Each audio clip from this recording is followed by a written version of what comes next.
TV Imaculada, o Evangelho em primeiro lugar.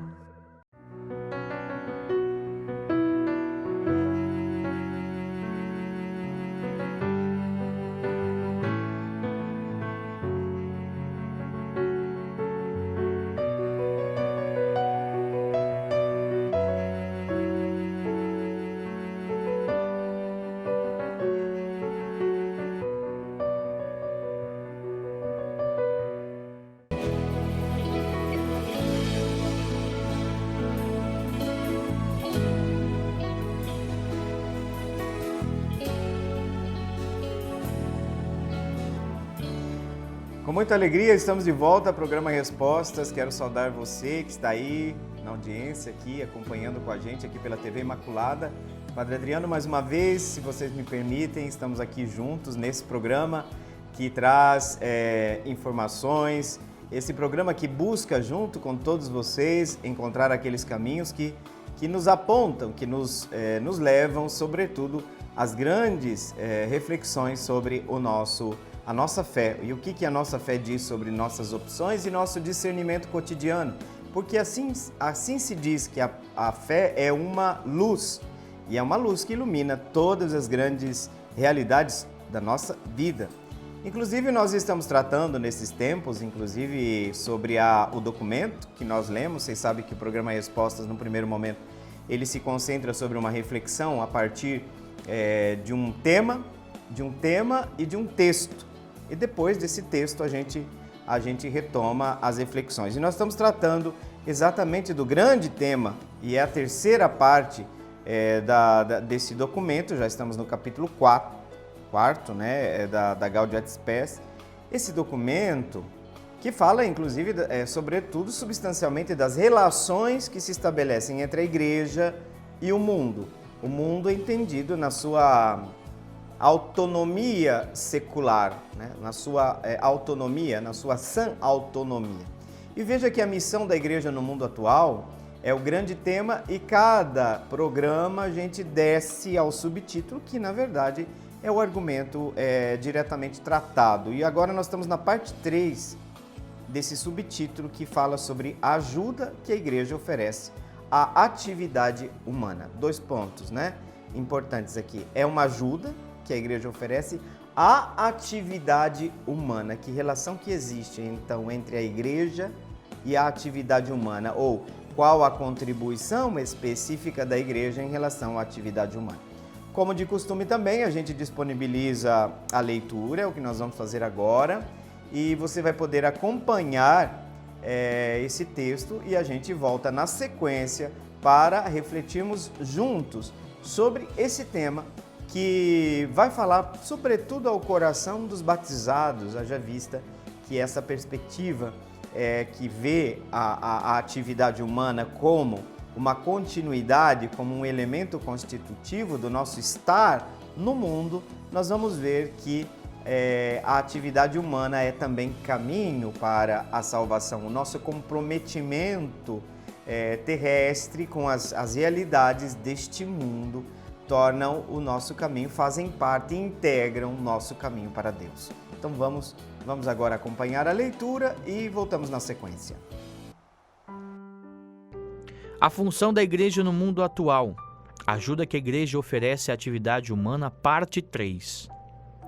Os leigos, que devem tomar parte ativa em toda a vida da Igreja, não devem apenas impregnar o mundo com o espírito cristão, mas são também chamados a serem testemunhas de Cristo em todas as circunstâncias no seio da comunidade humana. Quanto aos bispos, a quem está confiado o encargo de governar a Igreja de Deus, preguem juntamente com os seus sacerdotes a mensagem de Cristo de tal maneira que todas as atividades terrenas dos fiéis sejam penetradas pela luz do Evangelho. Lembrem-se, além disso, os pastores que com seu comportamento e solicitude cotidianos manifestam ao mundo o rosto da Igreja com base no qual os homens julgam da força e da verdade da mensagem cristã. Com a sua vida e palavra, juntos com os religiosos e seus fiéis, mostrem que a Igreja, com todos os dons que contém em si, é só pela sua simples presença uma fonte inexaurível daquelas virtudes de que tanto necessita o mundo de hoje. Por meio de assíduo estudo, tornem-se capazes de tomar parte no diálogo com o mundo e com os homens de qualquer opinião, mas, sobretudo, tenham no seu coração as palavras deste concílio, dado que o gênero humano caminha hoje cada vez mais para a unidade civil, econômica e social, tanto mais necessário é que os sacerdotes, em conjunto e sob a direção dos bispos e do sumo pontífice, evitem todo motivo de divisão para que a humanidade toda seja conduzida à unidade da família de Deus. Gaudium et Spes. A gente sempre enfatiza que esses documentos são pronunciamentos oficiais da Igreja e, como tal, num tempo onde todo mundo quer se tornar papa, todo mundo tem a última palavra, todo mundo quer uma igreja, a sua imagem, a sua semelhança, permanecem esses textos como guias seguros. Então, a gente escuta, a gente vê tanto absurdo de pessoas que se autoproclamam católicas. A gente fala, essas criaturas, não são mais criaturas, são filhos de Deus, né?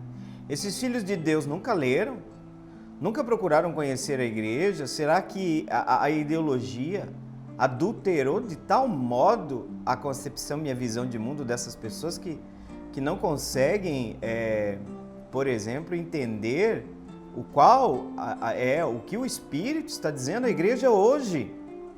É hoje que o Espírito está falando a nós. Então, um texto como esse, eu não tenho como a gente não se contorcer por dentro, porque assim, é tão denso, tão importante para nortear nossa relação com a sociedade, com o mundo, com aquilo que a igreja chama de comunidade humana. E aqui é interessante que nesse tópico da parte 3 vai se falar dessa ajuda que a igreja oferece à atividade humana, como estão implicados os variados sujeitos implicados nesse diálogo. E, atenção, todo mundo está convidado a interagir nesse sentido. Não é uma tarefa exclusiva dos leigos, dos cristãos leigos, mas aqui começa por eles. Começa dizendo que os leigos, olha só, devem tomar parte ativa em toda a vida da igreja, não devem apenas impregnar o mundo com o espírito cristão, mas são chamados em todas as circunstâncias a serem testemunhas de Cristo no seio da comunidade humana. Quem é o cristão leigo? A igreja no coração do mundo. E o leigo traz para a igreja, né, o coração do mundo na igreja. Vejam, não podemos pensar uma igreja sem dois elementos importantíssimos. Nós estamos no mundo, mas não somos do mundo. Esquecer um desses elementos é terrível para a nossa fé. Tem gente que se esquece que está no mundo e pensa uma teologia, uma reflexão tão abstrata que não é capaz de contemplar a realidade da carne da existência humana. São elucubrações, né, intelectuais que não são capazes de tocar a carne de Cristo, como diz os padres da patrística. Então, os cristãos são chamados a terem parte ativa na igreja, tá? Mas também são chamados a serem testemunhas de Cristo dentro da sociedade humana. Você, cristão leigo, é um sinal. Você é testemunha de Cristo. Aí os bispos, a quem cabe a tarefa de governar a igreja, juntamente com os sacerdotes, tomem cuidado para que a mensagem de Cristo ilumine, olha só, para que as atividades terrenas dos fiéis sejam penetradas pela luz do Evangelho. A gente não faz outra coisa aqui no programa Respostas. Olha só, os bispos e os padres, seus colaboradores, devem, olha só, juntamente, né, os bispos juntamente com os sacerdotes, de tal maneira devem exercer seu ministério que todas as atividades humanas, todas, política, econômica, familiar, a vida da comunidade humana sejam penetradas pela luz do Evangelho. Vocês estão vendo aqui por que a gente tem que falar de Amazônia? Por que a gente tem que falar de problemas ambientais? Por que a gente tem que falar de economia? Por que por vezes nós temos que criticar opções de governo? seja qual governo for. Por quê? Porque a nossa bússola é o Evangelho. Não é uma personalidade A ou B. Nossa bússola é o Evangelho. Não é Lula, não é Bolsonaro. Nossa bússola é o Evangelho. E nós vamos criticar, e no sentido de reconhecer os valores, mas também encontrar os contravalores também nesses governos, a partir do Evangelho. Porque qual que é o critério? O critério não é o partido. O critério é a fé. O critério é a fé. Se você quer ser cristão, o critério fundamental é a fé. Atenção, a igreja está dizendo para os bispos e para os padres, não esqueçam que o encargo de governar a igreja faz parte, que a pregação de vocês seja capaz de levar para que as realidades humanas sejam, olha só o termo que usa aqui, penetradas pelo Evangelho. É isso que a gente está falando. É isso que essa tecla que a gente está batendo, a gente não inventou a roda. Está aqui, é a igreja que está dizendo. Então, nesse sentido, os pastores também têm que olhar para o seu comportamento. Por quê? Porque as pessoas vão falar da igreja, vão dizer se a igreja é ou não santa, se essa igreja é ou não um testemunho para o mundo, julgando sobretudo pelas atitudes, daquilo que as pessoas veem em nós. Com sua vida e com sua palavra, também os religiosos entram aqui, mostrem que a igreja, com os dons que ela contém em si, já pela sua presença, é um dom para a sociedade. É um dom, né? Por quê? É uma fonte inexaurível daquelas virtudes de que tanto o mundo de hoje necessita. Aliás, é urgente falar nisso. E aí também, todos os agentes de pastoral são chamados por meio de um assíduo estudo. Veja, o cristão tem que estudar. Eu falo que o tripé, né? Estudo, espiritualidade e ação.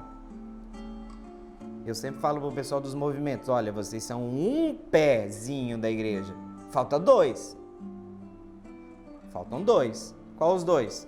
Ação e formação. Tem que ter formação. Nós precisamos nos formar, senão a gente cai, a gente é vítima do fundamentalismo, né? Perigo terrível hoje na nossa nação. Fundamentalismo, o fideísmo, né?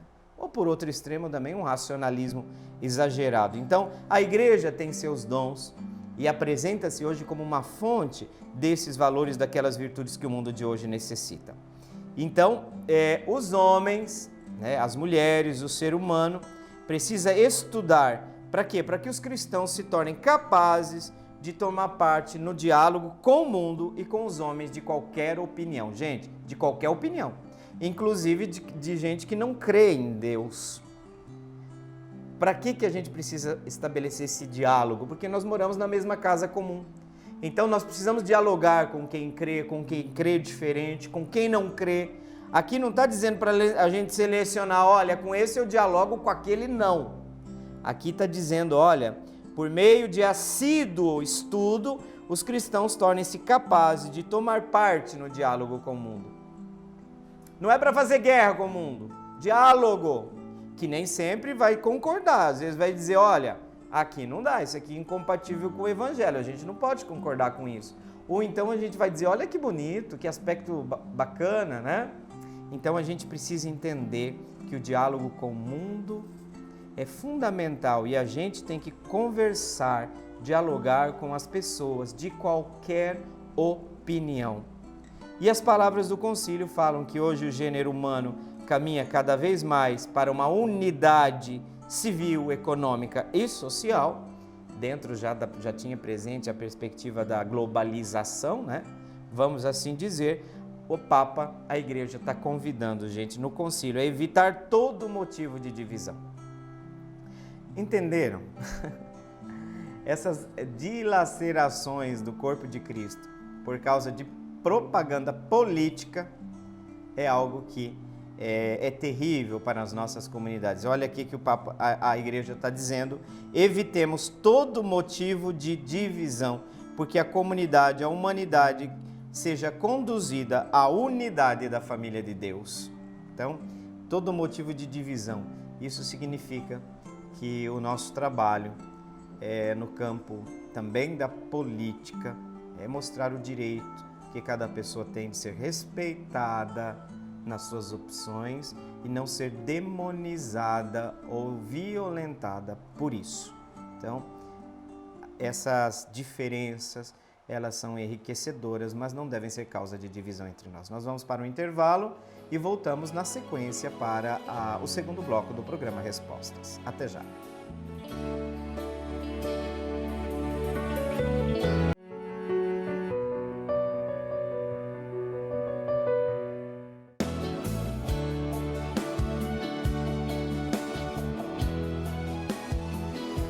Voltamos para o segundo bloco, o intervalo foi bem rápido e nós queremos então comunicar para vocês, né? A gente sempre avisa que vocês podem participar do programa Respostas enviando as perguntas e nós temos disponibilizado aí para vocês o nosso número de celular, né? O WhatsApp 993470532, vou repetir, 993470532.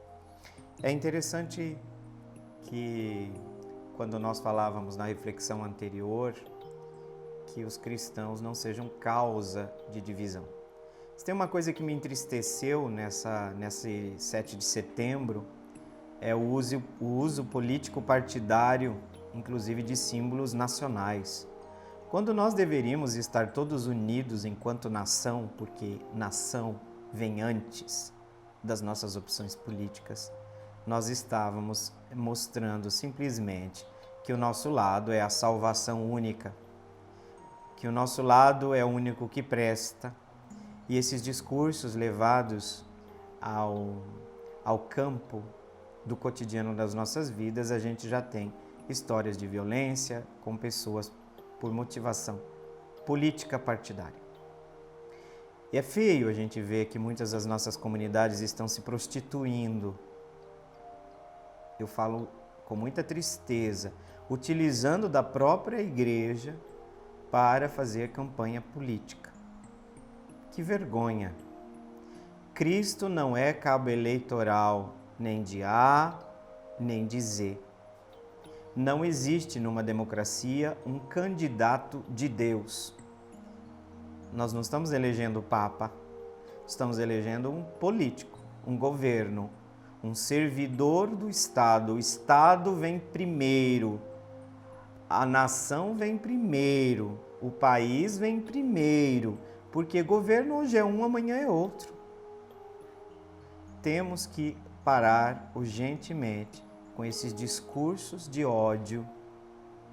E aqui eu estou falando para todos, estou me dirigindo à consciência de modo especial dos cristãos, que estão se dirigindo aos outros da nossa comunidade, esquecendo que são inclusive batizados como eles.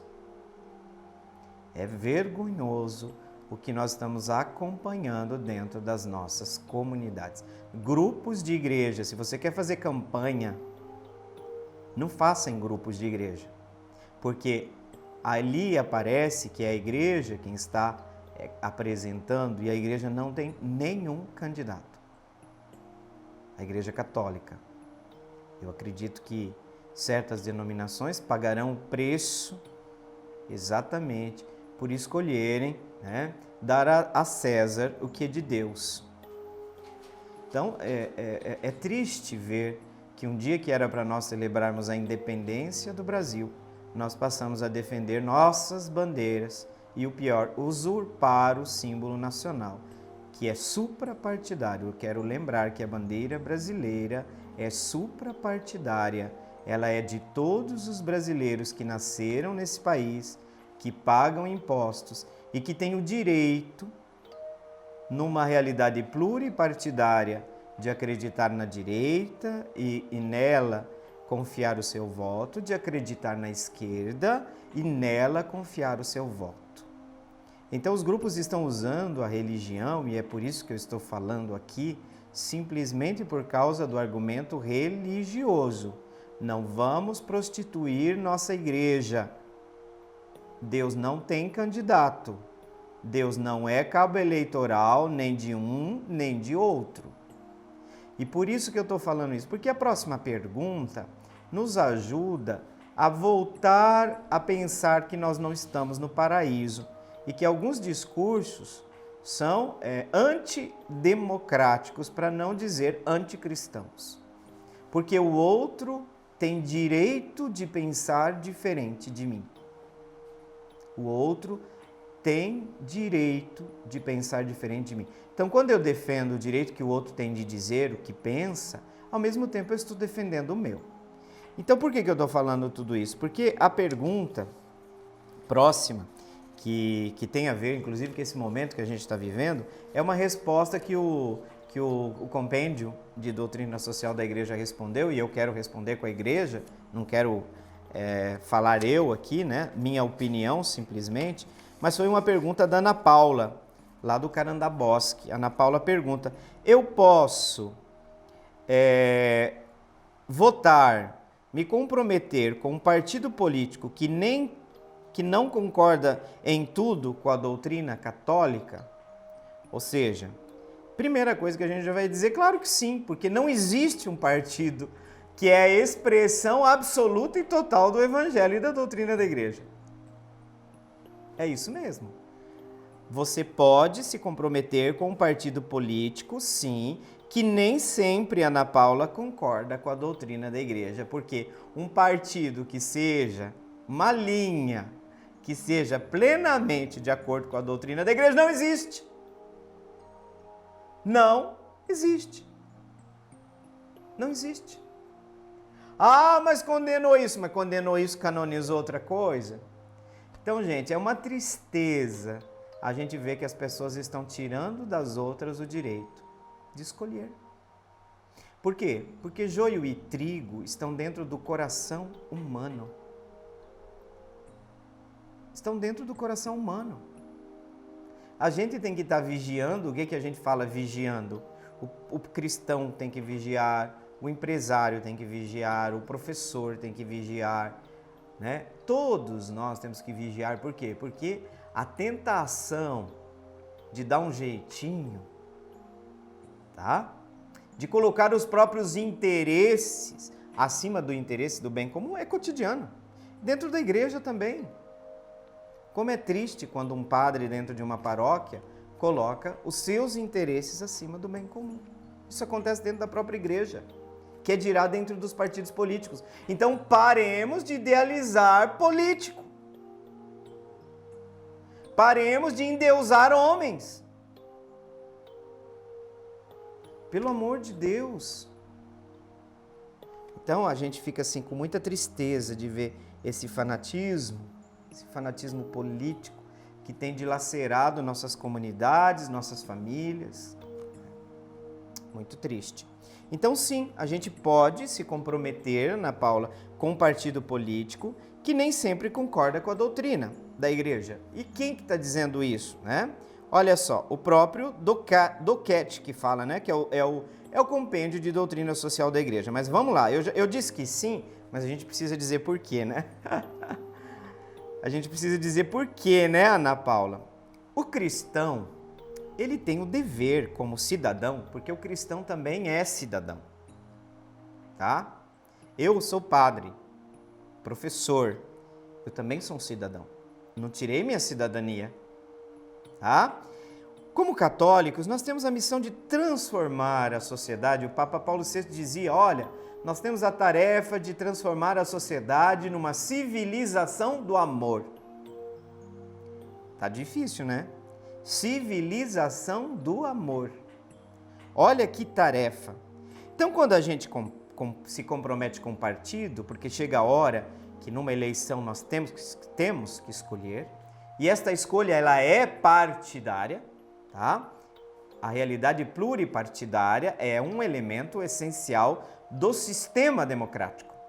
Não tem um único partido. Quem tem um único partido é o nazismo, é o comunismo, que tem um único partido e uma única linha. E qualquer dissenso tem que ser destruído, tem que ser eliminado. Tá? Isso acontece no comunismo, isso acontece no nazismo, né? No fascismo. Então, quando nós comprometemos com um partido, né? Nós temos na mão o quê?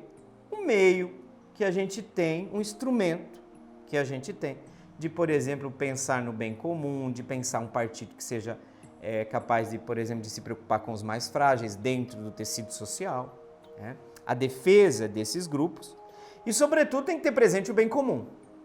Então, quando você vai escolher, você tem presente o bem comum, né? Servimos o bem comum na medida que dentro desses partidos nós acentuamos, por exemplo, o primado da pessoa humana.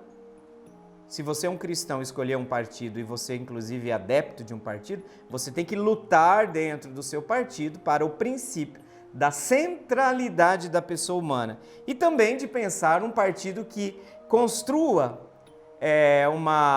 estratégias políticas de subsídio, sobretudo aos mais frágeis socialmente. Então a gente fala que é preciso que o partido tenha estruturas socialmente subsidiárias.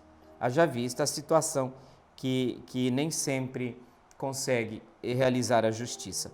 Por quê? Porque um programa cristão, né, está quase sempre ligado a posições desconfortáveis. E aqui eu digo um ponto que é fundamental. Não há nenhum partido na qual a doutrina cristã esteja 100% representada. Repito, não existe um partido onde a doutrina cristã esteja 100% presente. Por isso que eu disse sim lá. Você vai ter que escolher. Aí você vai dizer assim, mas padre, eu vou ter que escolher o mal menor? Põe entre aspas, porque senão você vai interpretar mal o que eu estou falando. Mas você escolhe o menos... Não vou falar mal. Tira a palavra mal menor, o menos imperfeito. Acho que vai ajudar. Escolhe o partido menos imperfeito, o candidato dentro do partido, né? E é importante que vocês conheçam os textos dos partidos, tá? Por favor, você já leu o que pensa o seu partido? Você já leu? Aí você vai dizer, olha, eu preciso encontrar aqui. Vai encontrar muitas compatibilidades com o evangelho? Vai, mas também vai encontrar o quê? Incongruências. Coisas incompatíveis. E todos têm. Tá? Ah, mas por que você bate só numa tecla e esquece o resto? Tá?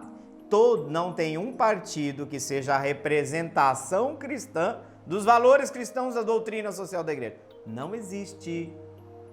Não existe. Me desculpe. Você idealizou, você romantizou o partido. Mas não existe um partido cristão, no sentido pleno da palavra, 100% cristão. Não existe. É a igreja que está dizendo. No doquete da igreja. Tá? Então não existe, não há nenhum partido em que a doutrina cristã se encontre 100% presente e retratada ali. Tá? E depois, por isso é que é muito importante que os católicos participem, o Papa tem falado tanto, né? Para fortalecerem, fazerem com que os partidos e as opções políticas sejam penetradas pelo Evangelho, né? E aí pressupõe um empenho responsável, tá? Pela conversão também dos partidos, pela transformação evangélica dos partidos, né? Então que os partidos proclamem a dignidade inviolável da vida humana, da pessoa humana, a defesa da vida, a defesa da nossa casa comum, o cuidado com a nossa casa comum, né? Os partidos comprometidos com respeito com a liberdade religiosa, inclusive liberdade de não ter, né, as pessoas comprometidas com o Estado laico, uma sã compreensão do Estado laico, né? E evitar todo partido onde é exaltado a violência, o ódio social, a demagogia, a luta que se estabelece entre raças e classes, nesses partidos onde a violência é incentivada. É óbvio que os cristãos estão convidados a não colaborar em nenhum modo. Então nós precisamos, com certeza, olhar, né, o empenho nosso responsável, né, que nós sejamos capazes de iluminar essas realidades e perceber que nós temos que fazer escolha. Faça o seu discernimento. E não é padre que tem que dizer quem você tem que votar, não. E não é pastor que tem que dizer em quem você tem que votar, não. Faça escolha, não vai só pelo coração, porque agora é assim, agora todo mundo virou ambientalista, o paraíso desceu na terra. Estava ouvindo o programa eleitoral agora, mas gente, o céu vai vir para a terra, que lindo! Ai, Jesus, essa tecla, né? Que canseira, dá canseira, né? Cansa. Então, por favor, o paraíso não vai descer à terra. Não tem um partido que é representação do paraíso na terra, tá? Abre o olho, para de demonizar quem não pensa como você, ele tem direito de assim o pensar. Chegamos, já me avisaram que nós chegamos ao final desse segundo, com essa questão quente, fervendo, mas a gente tem que tratar, né, gente? Pancada a gente leva de vez em quando, mas faz parte da vida, tá certo? Mas é para o bem de todos e que nós tenhamos todos liberdade de escolher, e inclusive dar liberdade ao irmão de discordar de nós. Vamos para o nosso intervalo e já voltamos.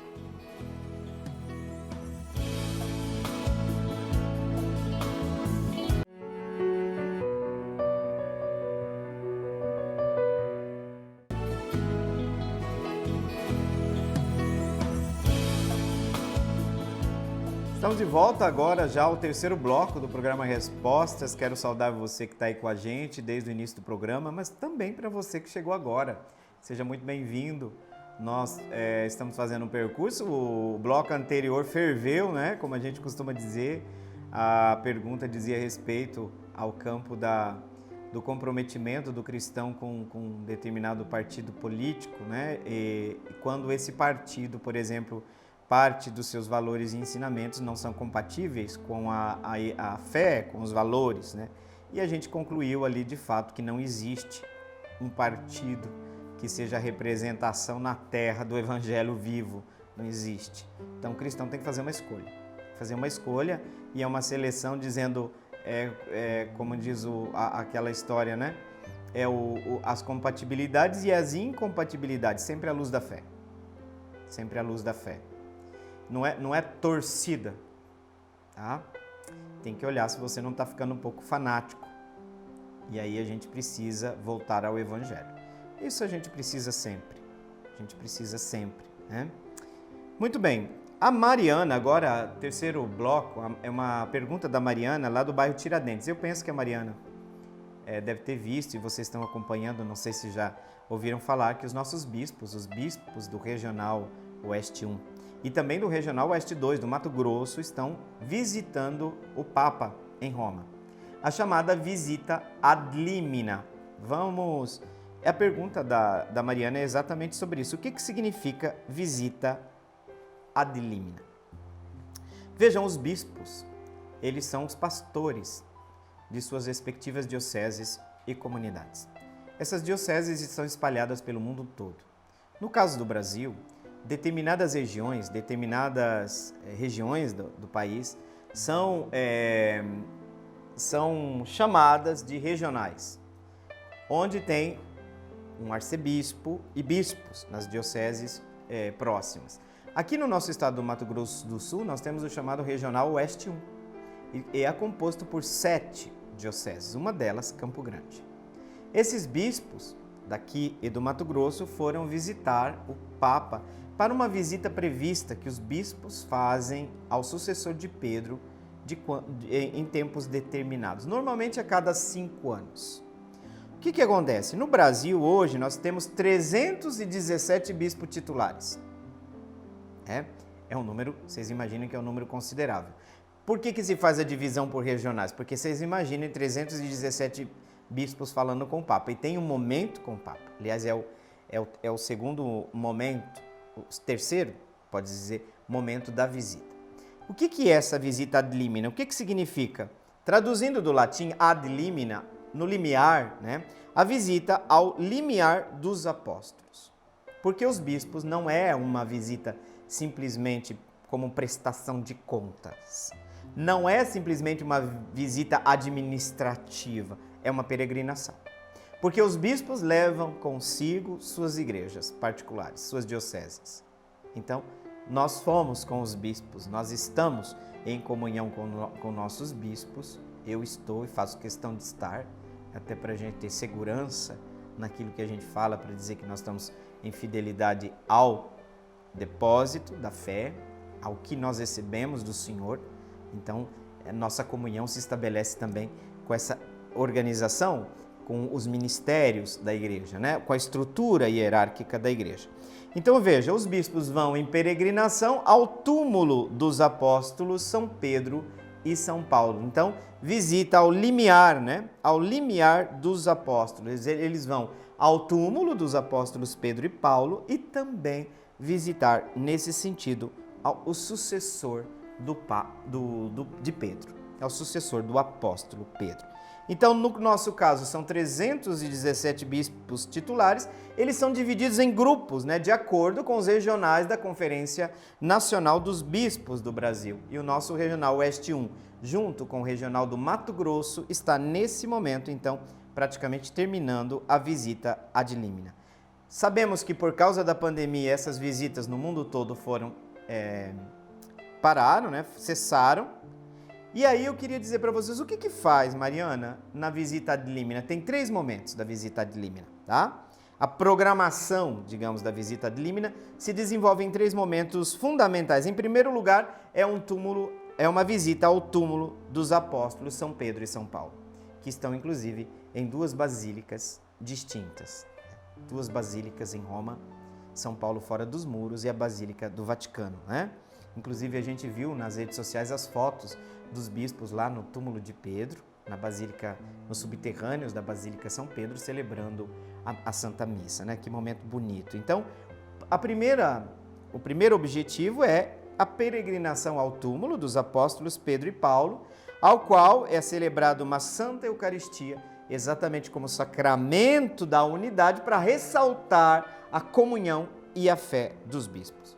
A comunhão de fé até o martírio destes apóstolos, porque Pedro e Paulo são mártires, apóstolos mártires, fortalece a comunhão dos bispos e recorda que cada bispo é sucessor dos apóstolos. Que lindo, né? Primeiro motivo, então, da visita ad limina é a visita ao túmulo dos apóstolos Pedro e Paulo, que são mártires do cristianismo nascente. O segundo momento é um momento muito belo, né? É o encontro pessoal com o Papa, né? Nesse caso agora é com o Papa Francisco, que para nós, na nossa fé católica, é entendido como o sucessor de Pedro. O Papa vai se dirigir diretamente aos bispos e os bispos ao Papa. Então tem um momento de uma roda, né? Não sei se você já teve oportunidade, entregar um presente. Vocês sabiam que o Dom João Bergamasco, que é o bispo de Corumbá, entregou a imagem de Nossa Senhora do Pantanal para o Papa, né? É um momento assim muito bonito, onde essa imagem de Maria regionalizada, ela foi levada ao sucessor de Pedro. Porque os bispos formam, juntos com o Papa, o colégio episcopal. É óbvio que o Papa é o chefe desse colégio, mas ele é também com os bispos. Então, o Papa unido aos bispos forma esse colégio. E o que acontece nesse encontro? A partilha fraterna da vida, a missão episcopal, os bispos apresentam um relatório, como estão as igrejas, as dificuldades, os desafios. Eles escutam o Papa os abraça, os acolhe. O sucessor de Pedro dá um abraço paternal, né? Simples e totalmente mostrando como estão unidos na missão de evangelizar a igreja. Porque daqui eles sentem a corresponsabilidade do colégio dos bispos também junto com o sucessor do apóstolo Pedro. E aí tem um terceiro momento da visita ad limina, que é a visita aos dicastérios. Todos eles, toda a estrutura da Santa Sé, hoje é pensada, inclusive a partir da reforma da Cúria Romana, a última implementada pelo Papa Francisco, que é uma reforma extraordinária. Nós precisamos conhecer, porque isso vai ter repercussão também na igreja, nas formas de estruturação e gestão das nossas dioceses, das nossas cúrias, enfim. Olha só. Ali está o arcabouço administrativo da igreja. Então, os bispos vão ter o contato com os dicastérios da Cúria Romana, que são os órgãos auxiliares do Papa no governo da igreja. Esses dicastérios são como congregações. Vamos dizer assim, se você for falar civilmente, já vai ajudar os ministérios de governo. Não tem? Você vai lá em Brasília, né? O presidente tem, né? O presidente Bolsonaro, hoje ele tem o quê? Tem os ministros, os ministérios. Então, esses ministérios, eles são essas congregações, esses dicastérios, né? E ajudam o Papa no governo da igreja. o que os bispos fazem, né? Os bispos levam suas demandas, suas questões, e a visita aos dicastérios permitem aos bispos conhecerem melhor a estrutura organizativa da igreja. Eles vão receber também orientações pastorais, orientações administrativas, né? E isso por quê, gente? Nesse momento é fundamental. Os cristãos precisam ter consciência de que é preciso manter a unidade da igreja. Por quê? Porque isso foi expresso diretamente por Jesus. Que todos sejam um. Vejam, desde o começo os cristãos têm consciência da importância de manter a unidade na igreja. Esse é um ponto que nós não podemos esquecer, sobretudo num tempo onde cada um faz o seu magistério. Cada um se faz papa de si mesmo, onde os nossos egos são os nossos guias, os nossos únicos guias, os nossos únicos mestres. Não, o cristão não. O cristão tem guias, o cristão tem pastores.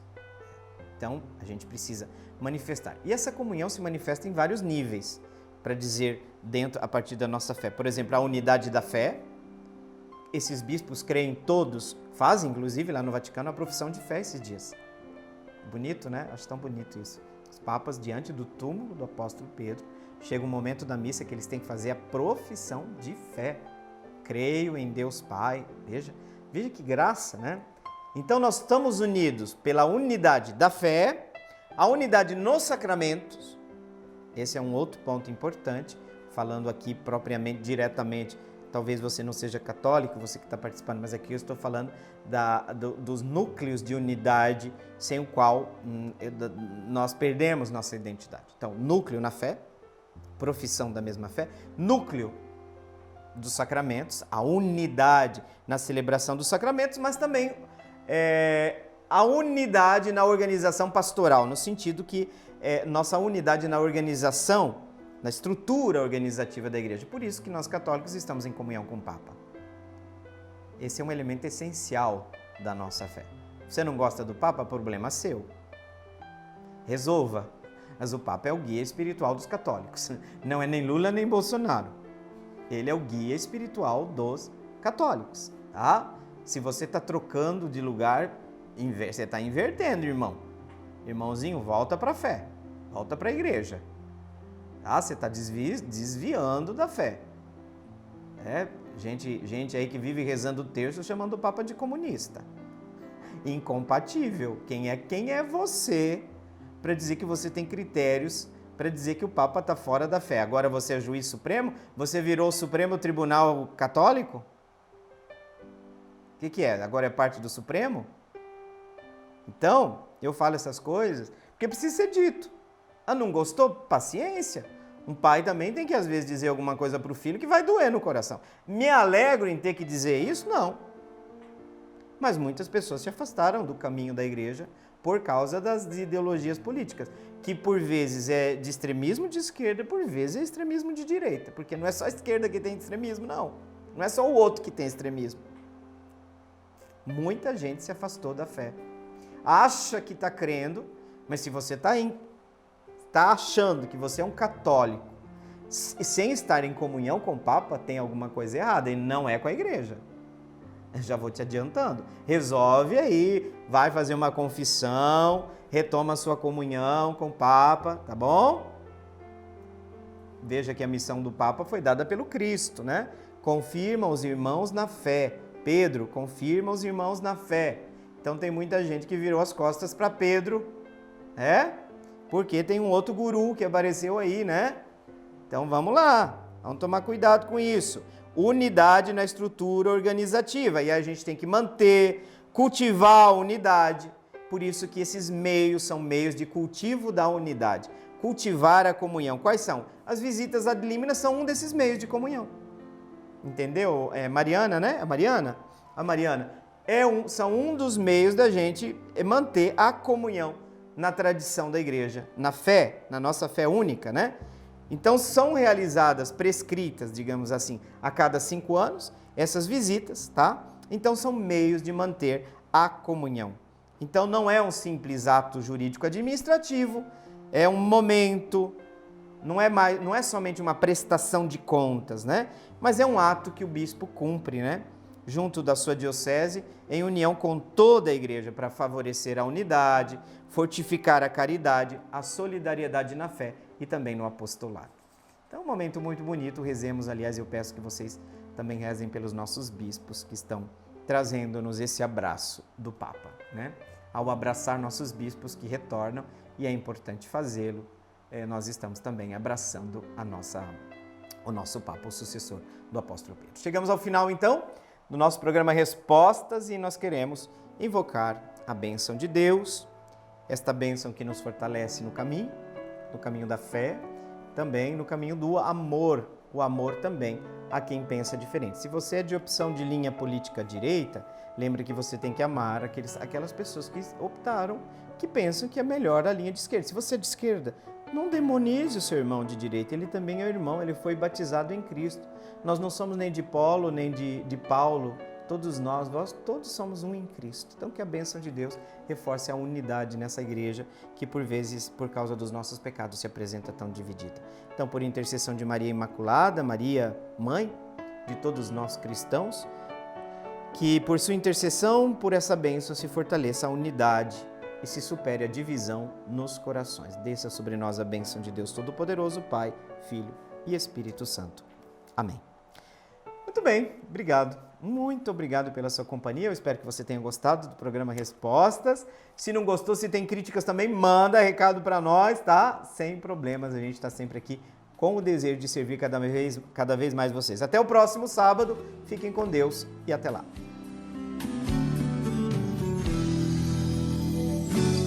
Meu coração é para ti, Senhor. Meu coração é para ti, Senhor. Meu coração é para ti, Senhor.